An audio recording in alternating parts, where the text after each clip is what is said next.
God bless everyone. My name is Queen C. Hi team. So for this video, we will discuss the peace theme number 4.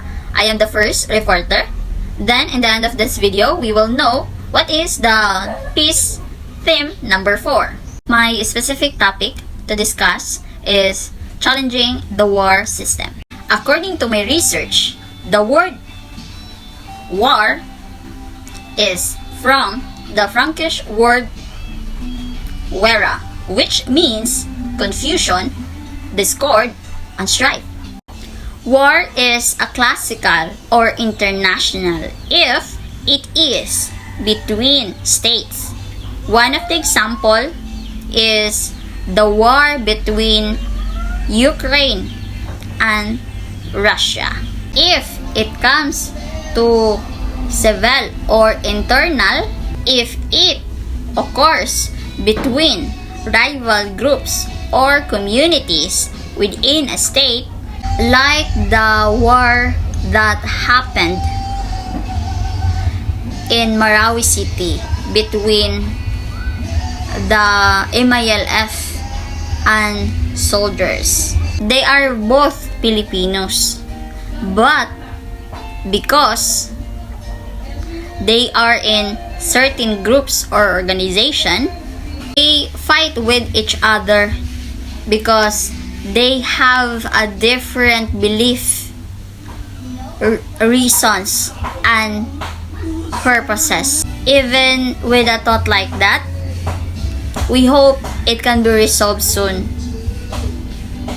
so we can live in peace, harmony, and unity. If there is aggression, there is a war. According to the United Nations, that aggression is the use of armed force by a state against the sovereignty, territorial integrity, or political independence of another state or any other manner. Example, the Philippines and China have conflict because of the ownership of the Spratly Islands. Major armed conflict by Project Blue Shares is a political conflict in which armed fighting involves the armed forces of at least one or more state to gain control of all or a part of state, and in which 1,000 people have been killed by the warfare during the course of the conflict. Example, between Eritrea and Ethiopia, and between India and Pakistan in Kashmir. Did you know that in 2005, there are 32 armed conflict waged in 27 states? 41% were in Africa and another 41% in Asia, according to Project Plowshare. SEPRE UNESCO is the acronym that means Stockholm International Peace Research Institution, United Nations Educational, Scientific, and Cultural Organization, writes that the classical interstate conflicts or conflict between states are gradually disappearing, and the internal conflict now dominate the battle scene. It's true. Why do I say this? Example, this pandemic. It is a kind of war, or it is a war for the whole world, because all the institutions have been affected and suffered because of the virus, especially for the education, for the children, and for the youth. Because of pandemic, the education was stopped for a while, but after the battle of this we try to recover by finding possible solution to overcome this conflict. So in educational, so they create new educational system to continue the education of the young people and the future of children. Then in case of in terms of health, they create a vaccine to not to cure but to prevent the virus. Before I end this discussion for this topic, or before we proceed to the next reporter, which is Jobel Jimeno, I want to leave a quote: "After the rain, there is a rainbow." Thank you and God bless everyone. By the way, my name is Jobel Jimeno. So in this report is about possible causes of war. So this has been a world conflict between countries and nations throughout the world. Territorial disputes defines it as a fixed borders of their homeland as an agreement of the states. But because of greediness of every country leaders, they tend to extend their domains, like for example the China trying to take the Spratly Island from Philippine territory because of the Philippines lack of power. We are not able to protect of what is ours. Same to our situation is the Israel and Palestine and MILF in our country fighting for territorial disputes as well. These are never new to us. These conflicts has been raging throughout the history, throughout the world history. Moreover, the war between Russia and Ukraine that we are facing right now, a crisis of two countries and nations fighting for their prides. One fight back and never let oneself be humiliated by the others. That's all. Everyone and Gina just said. So, the effect of war and the horrifying consequence of the war is to massive death.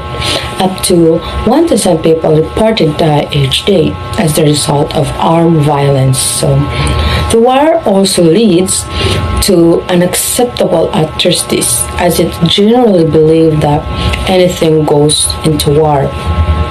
Atrocities means cruel act. So, these are the massacre, torture, sexual violence, including rape, disappearance, execution, kidnapping, and many more. Are the example of atrocities. Because of war, there are 40 million people left their homes. So, the lineman problem is another concern. After the war, linemen still remain active. There are 2,000 people are killed every month by landmine explosion, and most victims are civilian. So, small arms, on the other hand, are the preferred weapon in the most armed conflict due to the low cost and portability.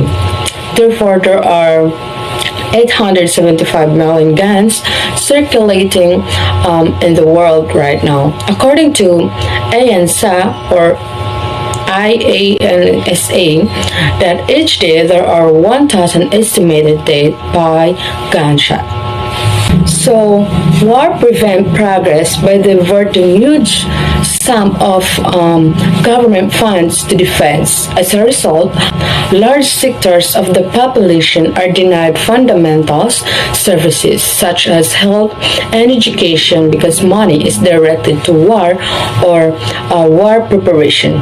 The global military budget is estimated to be over $1.2 trillion each year.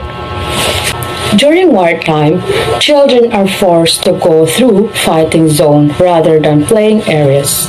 According to the Penguin Atlas 2003, about 300,000 children are under the age of 18 are participating in battle across the world. Recruiting is frequent done using force. Children are used as couriers, fighters, and liquidation squad members. Some of their job they do are cooking, cleaning, and patrolling. War has several additional effects. So, people livelihoods and access to food are compromised, and investment are lost as a result of wars. And there are properties that are destroyed, the environment are destroyed, and the tourism potential are destroyed. So war disrupt children's education and causes anxiety and stress in the general community. That's all. Hello everyone and God bless. My name is Joselansi Hubahib and I'll be discussing together with my partner Heartless Temosa the peace education and the war system. So the UNESCO preamble states that if the war begins in the minds of men, then it is in the mind of man that defenses of peace must be constructed. So the peace education is to seek develop of global perspective on the problems and understanding that humans are single species. So the peace education also can help challenge thoughts that the world is divided into good guys and bad guys. The peace education is to aim and to teach the concept of the humanity and the human race. Most divisions are socially and culturally developed. The diversity is meant to enrich us, not to divide us. So the education is a force that can help reduce the conflict between groups by raising the social identity of people beyond the parishes. So the education should also help alter thoughts with regard the inevitability of war that human or people should understand that waging war is a choice, not a manifest destiny. So now the strategies for challenging the war system is a one way promoting the peace of all of us, the states, the country, and the world, promoting the peace in whole world, in a way that it is by then to handle the war system if there will be.